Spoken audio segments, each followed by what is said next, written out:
জানিয়ে দেব আজকের বাংলার আপডেট সংবাদ। শুরুতেই সংবাদ শিরোনাম।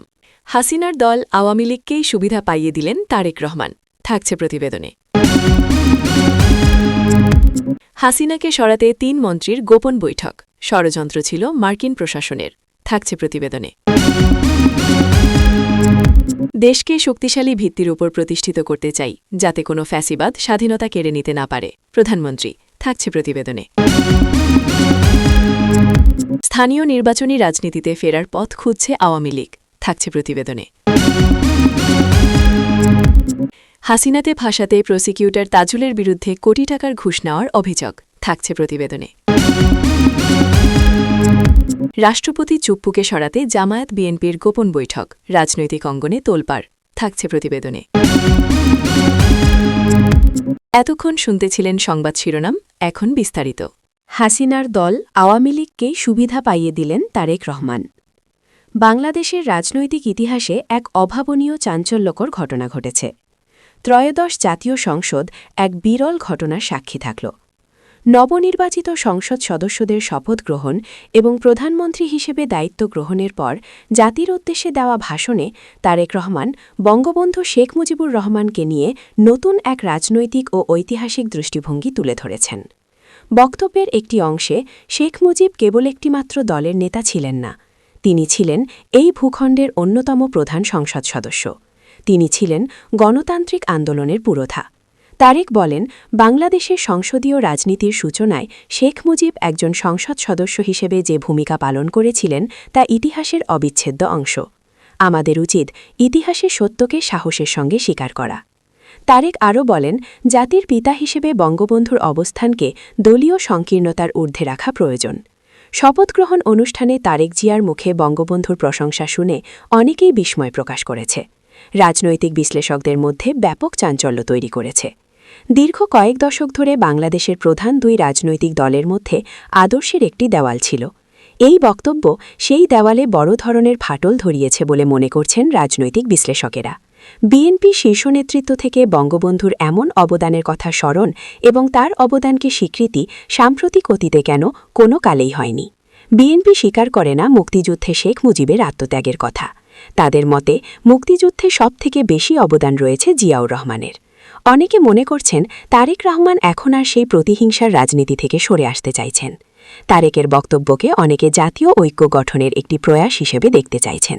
তারা এটিকে মাস্টার স্ট্রোক হিসেবে দেখছেন।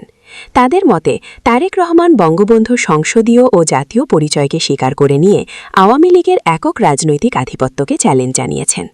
সংসদ সচিবালয়ের নথিপত্রে বঙ্গবন্ধুর নাম একজন সংসদ সদস্য হিসেবে যেমন লিপিবদ্ধ আছে, ঠিক তেমনি তারেক রহমান সেই সত্যকে জনসম্মুখে এনে দেশের নতুন প্রজন্মের কাছে একটা ভারসাম্যপূর্ণ বার্তা দিতে চাইছেন। শপথগ্রহণ অনুষ্ঠানে জাতির পিতা বঙ্গবন্ধুর প্রতি তারেক রহমানের আকস্মিক সম্মান প্রদর্শনের ঘটনায় উত্তাল হয়ে উঠেছে বিএনপি।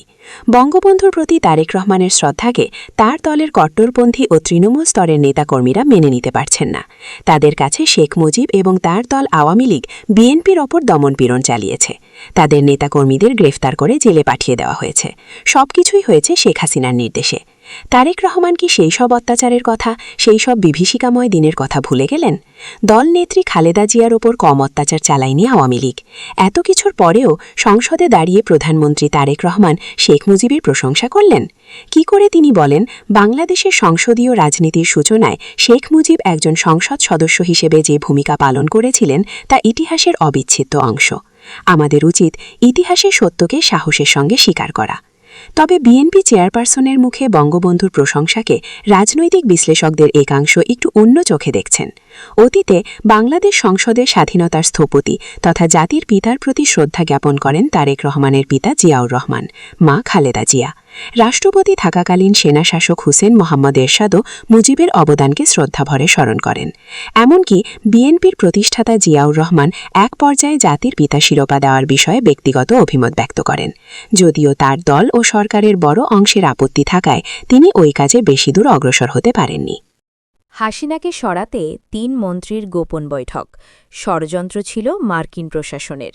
মির্জাফরদের শুধু ভারতেই পাওয়া যায় না, অন্যান্য দেশেও তারা থাকেন বাহাল তবিয়তে। ভারতের প্রতিবেশী রাষ্ট্র বাংলাদেশে পাওয়া গেল তিন মীর জাফরকে, যারা ডিপ স্টেটের সঙ্গে হাত মিলিয়ে হাসিনাকে ক্ষমতা থেকে সরিয়ে দিয়েছেন। কিভাবে হাসিনাকে ক্ষমতা থেকে সরিয়ে দেওয়ার প্লট তৈরি হয়েছিল সেটা নিয়ে আগে দুচার কথা। ভারতের গণমাধ্যম নর্থ ইস্ট নিউজ এই নিয়ে একটি প্রতিবেদন প্রকাশ করেছে, যেখানে সবিস্তারে তুলে ধরা হয়েছে হাসিনাকে কিভাবে তার ক্ষমতা থেকে সরিয়ে দেওয়া হয়েছিল। ২০২৪ সালের ৫ অগাস্ট বাংলাদেশের ইতিহাসে এক নাটকীয় পরিবর্তন ঘটে। ছাত্র জনতা পথে নামে, হাসিনাকে ক্ষমতা থেকে সরে যাওয়ার জন্য বাধ্য করা হয়। নর্থ ইস্ট নিউজের প্রতিবেদনে বলা হয়েছে পুরোটাই ছিল ডিপ স্টেটের পরিকল্পনা। নর্থ ইস্ট নিউজের প্রতিবেদনে বলা হয়েছে ২০২৪-এর ৫ অগাস্টের অনেক আগে থেকেই হাসিনা সরকারের ৩ মন্ত্রীর সঙ্গে যোগাযোগ রেখেছিল আমেরিকা। তাদের ওপর আমেরিকা রীতিমতো প্রভাব খাটিয়েছিল।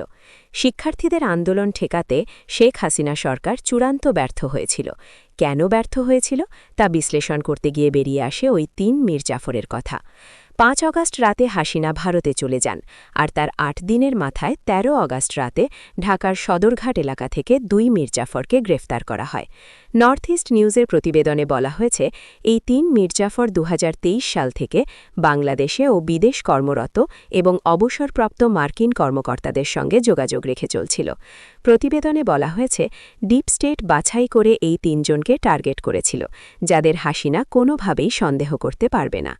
আওয়ামী লীগ নেতাদের সঙ্গে কথা বলে নর্থ ইস্ট নিউজ ২ ধরনের তথ্য তুলে ধরেছে। একটি তথ্য হল ২০১৮ সালের ভোটে আওয়ামী লীগ সংখ্যাগরিষ্ঠতা পাওয়ার পর থেকে মার্কিন ডিপ স্টেট ক্ষমতার পট পরিবর্তনের পরিকল্পনা নিয়ে মাঠে নামে। অপর একটি সূত্র বলছে হাসিনাকে ক্ষমতা থেকে সরিয়ে দেওয়ার পরিকল্পনা শুরু হয়েছিল এপ্রিল-মে মাসে। ওই সময় আমেরিকার পররাষ্ট্র দপ্তর এবং ঢাকায় তখনকার মার্কিন রাষ্ট্রদূত পিটার ডি হাস দক্ষিণ ও মধ্য এশিয়ার সহকারী বিদেশমন্ত্রী ডোনাল্ড লু অবাধ ও মুক্ত নির্বাচনের কথা বলেন। নর্থ ইস্ট নিউজের প্রতিবেদনে বলা হয়েছে মার্কিন রাষ্ট্রদূত পিটার হাস, যার মুখে বারবার বাংলাদেশে গণতন্ত্র পুনঃপ্রতিষ্ঠার কথা বলতে শোনা যায়, তিনিও হাসিনা সরকারের উৎখাতের অংশ ছিলেন। ২০২৩ সালের সেপ্টেম্বরে শেখ হাসিনা শেষবার আমেরিকা সফর করেন। সেই সময় তিনি বুঝতে পেরেছিলেন মার্কিন ডিপ স্টেট তাকে ক্ষমতা থেকে সরিয়ে দিতে চাইছে। আমেরিকা থেকে দেশে ফিরে হাসিনা দলের ঘনিষ্ঠ নেতাদের নিয়ে একটি রুদ্ধদ্বার বৈঠক করেন। সেই বৈঠকে তার সরকারের সামনে ৬টি জটিল সমস্যার কথা তুলে ধরেন। এই সমস্যাগুলি মার্কিন চাপ থেকে তৈরি।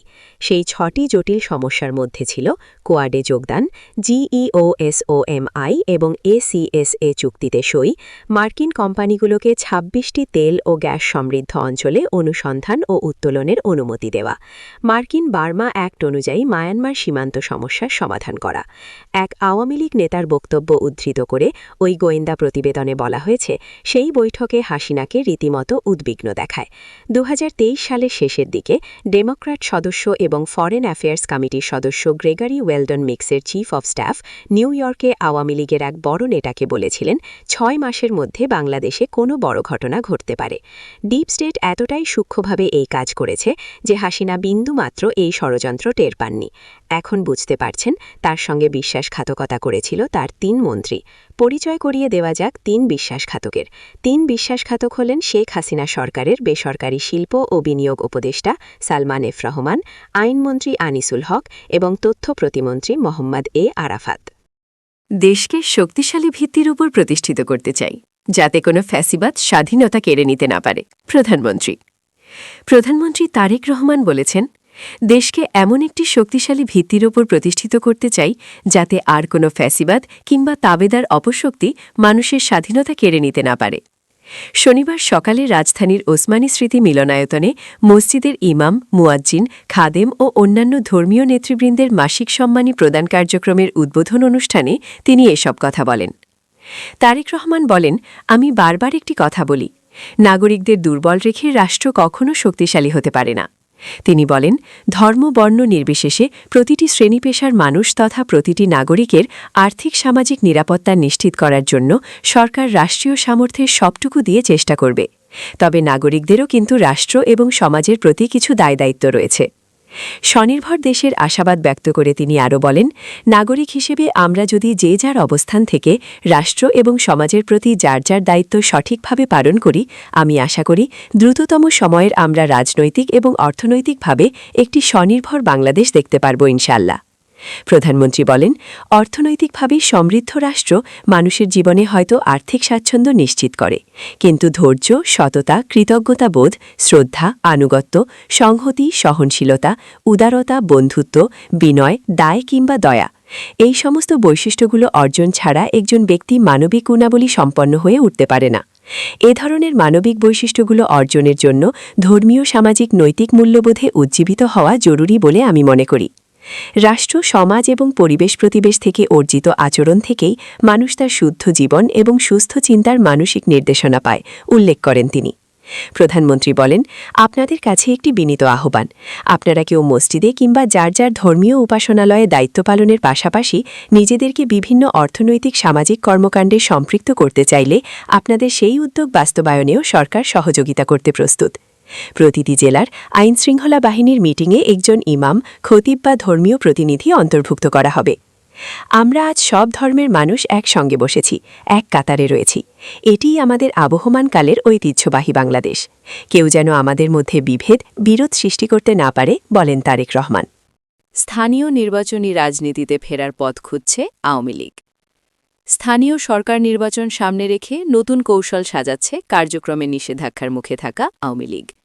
ত্রয়োদশ জাতীয় সংসদ নির্বাচনের বাইরে থাকা দলটি এখন সিটি কর্পোরেশন, উপজেলা পরিষদ, পৌরসভা ও ইউনিয়ন পরিষদ এই 4 স্তরের নির্বাচনে কিভাবে নিজেদের অন্তর্ভুক্ত করা যায় সেই কৌশল খুঁজছে। তাদের লক্ষ্য স্থানীয় সরকার নির্বাচনের মাধ্যমে ধীরে ধীরে নির্বাচনী রাজনীতিতে ফিরে আসা। আত্মগোপনে থাকা এবং দেশে অবস্থানরত আওয়ামী লীগের বিভিন্ন পর্যায়ের গুরুত্বপূর্ণ নেতাদের সঙ্গে কথা বলে দলটির এমন চিন্তাকৌশলের কথা জানা গেছে। দলটির দায়িত্বশীল সূত্র বলছে, স্থানীয় নির্বাচনের পাশাপাশি তাদের আরেকটি লক্ষ্য পেশাজীবী সংগঠনের নির্বাচন।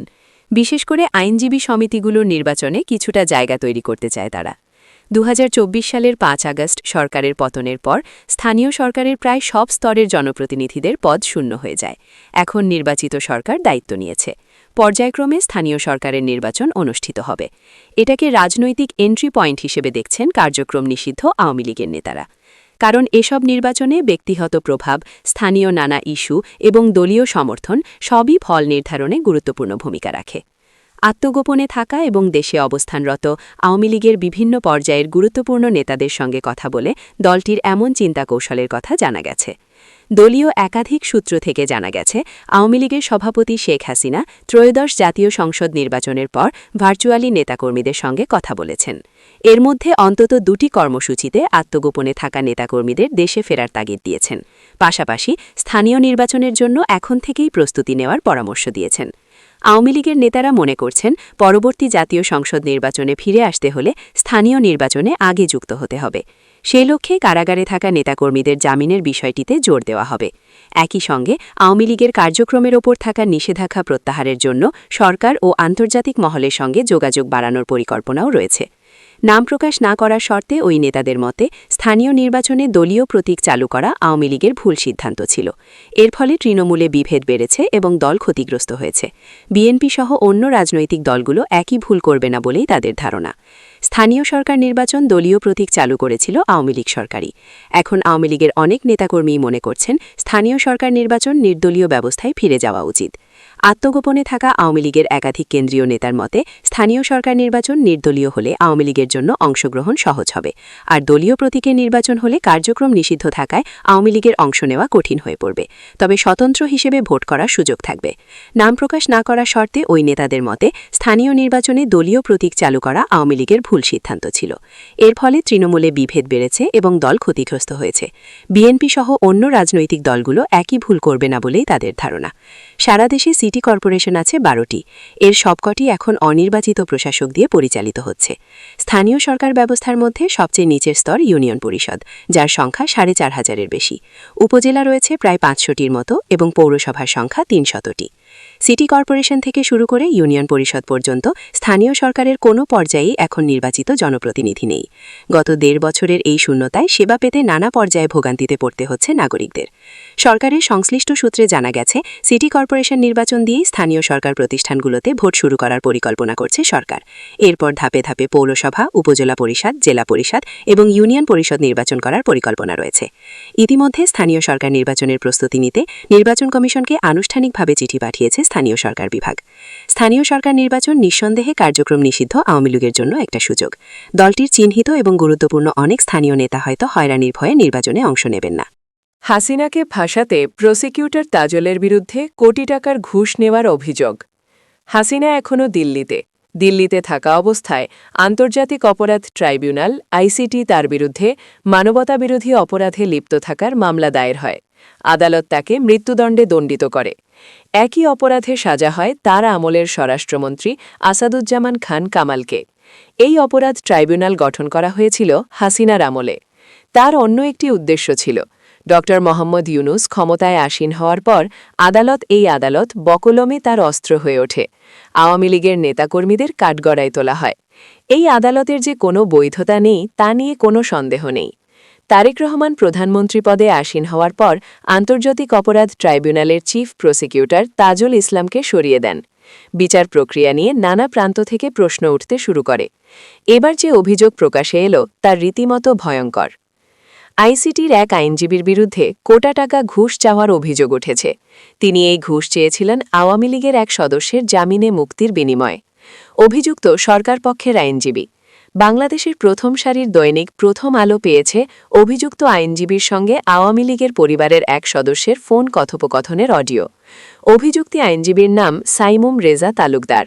তার বিরুদ্ধে অভিযোগ উঠেছে আওয়ামী লীগের প্রাক্তন সদস্য ফজলে করিম চৌধুরীর জামিনের ব্যবস্থা করতে তিনি তার পরিবারের কাছে ১ কোটি টাকা ঘুষ চেয়েছিলেন। আওয়ামী লীগের প্রাক্তন সদস্য তথা সাবেক এমপির বিরুদ্ধে রয়েছে জুলাই অভ্যুত্থানে চট্টগ্রামে কলেজ ছাত্র ওয়াসিম আকরামকে হত্যার অভিযোগ। সাবেক এই সদস্য ২০২৪-এর ১২ সেপ্টেম্বর ব্রাহ্মণবাড়িয়ার আখুড়া সীমান্ত দিয়ে ভারতে পালিয়ে যাওয়ার চেষ্টা করেন। পুলিশ সেই সময় তাকে গ্রেফতার করে। প্রসিকিউশনের তথ্য মতে জুলাই অভ্যুত্থানের সময় চট্টগ্রামে ওয়াসিম সহ ৯ জন নিহত হন। ঘটনায় আহত হন ৫৫০রও বেশি। অভিযোগ এই ঘটনায় জড়িত ছিলেন ফজলে করিম চৌধুরী বর্তমানে জেলে রয়েছেন। ঘুষ চাওয়ার অভিযোগ অস্বীকার করেছেন সাইমুম রেজা। রেকর্ড করা হোয়াটসঅ্যাপ কলগুলোর একটিতে ফজলে করিম চৌধুরীর পরিবারের এক সদস্যকে আগের একটি আলাপের কথা স্মরণ করিয়ে দিয়ে সাইমুম রেজা তালুকদারকে বলতে শোনা যায়, শেষ পর্যন্ত তিনি যদি ফজলে করিম চৌধুরীকে বের করতে পারেন তখন একটি বেশ ভালো অ্যামাউন্টের বিষয় থাকবে। তিনি বলেন, আমি 1 crore কথা বলেছিলাম। ১ কোটি টাকা থেকে সাইমুম রেজা তালুকদার অগ্রিম ১০ লাখ টাকা দেওয়ার জন্য বলেন। তিনি বলেন, যদি ১০ লাখের মতো অগ্রিম দেওয়া যায় তাহলে খুব ভালো হয়, নগদে। অভিযোগ ওঠার পরে প্রসিকিউটর ইস্তফা দেন। ফাঁস হওয়া অডিওগুলিতে আর্থিক লেনদেনের পাশাপাশি ট্রাইব্যুনালের প্রসিকিউশন টিমের অভ্যন্তরীণ প্রক্রিয়া এবং রাজনৈতিক তদবিরের বিষয়েও তাকে কথা বলতে শোনা গিয়েছে। অভিযোগ অস্বীকার করে সাইমুম রেজা সামাজিক যোগাযোগ মাধ্যম ফেসবুকে একটি পোস্ট দেন। সেখানে তিনি তার বিরুদ্ধে ওঠা যাবতীয় অভিযোগ অস্বীকার করেছেন। ফজলে করিম চৌধুরীর পরিবারের এক সদস্য জানিয়েছেন, এরপর তাদের পরিবারের পক্ষ থেকে নতুন আইনমন্ত্রী মহোদ আসাদুজ্জামানকে সাইমুম রেজা তালুকদারের কথোপকথনের কয়েকটি রেকর্ডিং দেওয়া হয়। ফজলের পরিবারকে সাইমুম রেজা তালুকদার বলেন যে মন্ত্রী তাকে গ্রেফতারের হুমকি দিয়েছেন। অভিযুক্ত প্রসিকিউটরের বিরুদ্ধে ঘুষের অভিযোগের তদন্ত হবে বলে জানিয়েছেন চিফ প্রসিকিউটর মহোদ আমিনুল ইসলাম। সাংবাদিকদের তিনি বলেন, খবরটি যখন প্রকাশে আসে সেই সময় তিনি বাড়িতে ছিলেন। এই বিষয়টা কি হলো, কেন হলো, এই বিষয়গুলি বিস্তারিতভাবে জানার চেষ্টা করছেন। রাষ্ট্রপতি চুপ্পুকে সরাতে জামায়াত বিএনপির গোপন বৈঠক, রাজনৈতিক অঙ্গনে তোলপাড়। বাংলাদেশের রাজনৈতিক অঙ্গনে নতুন করে আলোচনার ঝড় উঠেছে রাষ্ট্রপতি মোহাম্মদ শাহাবুদ্দিনকে ঘিরে। রাজনৈতিক মহলে গুঞ্জন ছড়িয়ে পড়েছে যে বর্তমান রাষ্ট্রপতিকে সরিয়ে দেওয়ার সম্ভাবনা নিয়ে নাকি গোপন বৈঠক করেছে বাংলাদেশ ন্যাশনাল পার্টি বিএনপি এবং বাংলাদেশ জামায়াতে ইসলামীর কয়েকজন শীর্ষ নেতা। যদিও বিষয়টি নিয়ে কোনো দলই আনুষ্ঠানিকভাবে মুখ খোলেনি, তবুও এই খবর ছড়িয়ে পড়ার পর থেকে রাজনৈতিক অঙ্গনে তুমুল আলোচনা শুরু হয়েছে। বর্তমান রাষ্ট্রপতি মোহাম্মদ শাহাবুদ্দিন, যিনি রাজনৈতিক অঙ্গনে চুপ্পু নামেও পরিচিত, দীর্ঘদিন ধরে বাংলাদেশ আওয়ামী লীগের রাজনীতির সঙ্গে সম্পৃক্ত ছিলেন। আওয়ামী লীগের মনোনয়নেই তিনি দেশের ২২তম রাষ্ট্রপতি হিসেবে দায়িত্ব গ্রহণ করেন। ফলে বিরোধী রাজনৈতিক দলগুলোর অনেকেই শুরু থেকেই তাকে আওয়ামী লীগের ঘনিষ্ঠ ব্যক্তি হিসেবে দেখেছেন। রাজনৈতিক বিশ্লেষকদের মতে বাংলাদেশের বর্তমান রাজনৈতিক পরিস্থিতি বেশ সংবেদনশীল পর্যায়ে রয়েছে। বিভিন্ন রাজনৈতিক ইস্যু, নির্বাচন নিয়ে বিতর্ক এবং ক্ষমতার সমীকরণ সবকিছু মিলিয়ে রাজনৈতিক দলগুলোর মধ্যে টানাপোড়েন চলছে। এই প্রেক্ষাপটে রাষ্ট্রপতির ভূমিকা নিয়েও নতুন করে আলোচনা শুরু হয়েছে। কিছু রাজনৈতিক সূত্রের দাবি, সাম্প্রতিক সময়ে বিরোধী রাজনৈতিক শক্তির কয়েকজন প্রভাবশালী নেতার মধ্যে একটি অনানুষ্ঠানিক বৈঠক অনুষ্ঠিত হয়। সেই বৈঠকে দেশের বর্তমান রাজনৈতিক পরিস্থিতি, ভবিষ্যৎ নির্বাচন এবং সাংবিধানিক পদগুলো নিয়ে সম্ভাব্য কৌশল আলোচনা করা হয়েছে বলে গুঞ্জন রয়েছে। এই আলোচনার এক পর্যায়ে রাষ্ট্রপতির পদ নিয়েও মতবিনিময় হয়েছে বলে বিভিন্ন মহলে দাবি করা হচ্ছে। তবে বিএনপি ও জামায়াতে ইসলামীর পক্ষ থেকে এ ধরনের বৈঠকের বিষয়ে প্রকাশ্যে কোনো স্বীকারোক্তি পাওয়া যায়নি। দল দুটির শীর্ষ নেতারা বিষয়টি নিয়ে সরাসরি কোনো মন্তব্য করতে রাজি হননি। ফলে বিষয়টি নিয়ে নিশ্চিতভাবে কিছু বলা না গেলেও রাজনৈতিক অঙ্গনে আলোচনা ক্রমেই জোরালো হচ্ছে। রাজনৈতিক বিশ্লেষকদের একটি অংশ মনে করছেন, বিরোধী দলগুলোর মধ্যে বর্তমানে একটি বড় কৌশলগত পুনর্বিন্যাস চলছে। দীর্ঘদিনের রাজনৈতিক দ্বন্দ্ব ও প্রতিদ্বন্দ্বিতার মধ্যেও বিভিন্ন ইস্যুতে তারা একসঙ্গে অবস্থান নেওয়ার চেষ্টা করছে। সেই প্রেক্ষাপটে রাষ্ট্রপতির পদ নিয়েও আলোচনা হতে পারে বলে ধারণা করা হচ্ছে। অন্যদিকে আওয়ামী লীগের ঘনিষ্ঠ মহল থেকে এ ধরনের গুঞ্জনকে সম্পূর্ণ ভিত্তিহীন বলে দাবি করা হয়েছে। তাদের মতে রাষ্ট্রপতি মোহাম্মদ শাহাবুদ্দিন সংবিধান অনুযায়ী দায়িত্ব পালন করছেন এবং তাকে সরানোর মতো কোনো পরিস্থিতি তৈরি হয়নি। তারা আরও বলছেন, বিরোধী রাজনৈতিক শক্তি রাজনৈতিকভাবে সুবিধা নেওয়ার জন্য এমন গুঞ্জন ছড়াতে পারে। সংবিধান বিশেষজ্ঞরা বলছেন, বাংলাদেশের সংবিধান অনুযায়ী রাষ্ট্রপতিকে অপসারণ করা একটি জটিল প্রক্রিয়া। রাষ্ট্রপতির বিরুদ্ধে গুরুতর অভিযোগ প্রমাণিত হলে সংসদের নির্দিষ্ট প্রক্রিয়ার মাধ্যমে তাকে অপসারণ করা সম্ভব। এজন্য সংসদের 2/3 সদস্যের সমর্থন প্রয়োজন হয়। ফলে সংসদীয় বাস্তবতা বিবেচনায় এ ধরনের উদ্যোগ বাস্তবায়ন করা সহজ নয়। রাজনৈতিক বিশ্লেষকরা আরও মনে করেন, বর্তমান পরিস্থিতিতে বিভিন্ন রাজনৈতিক গুঞ্জন সামনে আসা খুবই স্বাভাবিক, কারণ দেশের রাজনীতি এখন একটি পরিবর্তনের সময় পার করছে। বিভিন্ন দল নিজেদের রাজনৈতিক অবস্থান শক্ত করতে নানা ধরনের কৌশল নিয়ে আলোচনা করছে। এই প্রেক্ষাপটে রাষ্ট্রপতির পদ নিয়ে আলোচনা বা বিতর্ক নতুন কোনো বিষয় নয়। অতীতেও বিভিন্ন সময় রাষ্ট্রপতির ভূমিকা এবং সাংবিধানিক ক্ষমতা নিয়ে রাজনৈতিক অঙ্গনে বিতর্ক দেখা গেছে। এদিকে সাধারণ জনগণের মধ্যেও বিষয়টি নিয়ে নানা ধরনের আলোচনা চলছে। সামাজিক যোগাযোগ মাধ্যমেও রাষ্ট্রপতি ও দেশের বর্তমান রাজনৈতিক পরিস্থিতি নিয়ে বিভিন্ন মতামত দেখা যাচ্ছে। কেউ কেউ মনে করছেন, রাজনৈতিক স্থিতিশীলতার জন্য সব পক্ষের মধ্যে সংলাপ প্রয়োজন। আবার কেউ কেউ মনে করছেন, এসব গুঞ্জন মূলত রাজনৈতিক চাপ সৃষ্টি করার কৌশল হতে পারে। সব মিলিয়ে রাষ্ট্রপতি মোহাম্মদ শাহাবুদ্দিনকে সরানোর সম্ভাব্য উদ্যোগ নিয়ে যে আলোচনা চলছে তা এখনও আনুষ্ঠানিকভাবে নিশ্চিত হয়নি। বিএনপি কিংবা জামায়াতে ইসলামীর পক্ষ থেকেও বিষয়টি নিয়ে কোনো স্পষ্ট বক্তব্য দেওয়া হয়নি। তবে রাজনৈতিক অঙ্গনে যে ধরনের আলোচনা শুরু হয়েছে তা দেশের রাজনীতির বর্তমান বাস্তবতাকে স্পষ্টভাবে তুলে ধরছে। সামনে নির্বাচন এবং রাজনৈতিক পুনর্বিন্যাসের প্রেক্ষাপটে এ ধরনের গুঞ্জন বা আলোচনা আরও বাড়তে পারে বলে মনে করছেন রাজনৈতিক বিশ্লেষকরা। ফলে এখন সবার নজর রাজনৈতিক দলগুলোর পরবর্তী পদক্ষেপের দিকে। সত্যিই কি রাষ্ট্রপতির পদ নিয়ে কোনো বড় ধরনের রাজনৈতিক সিদ্ধান্ত আসতে যাচ্ছে, নাকি এটি কেবল রাজনৈতিক গুঞ্জন, তা সময়ে বলে দেবে।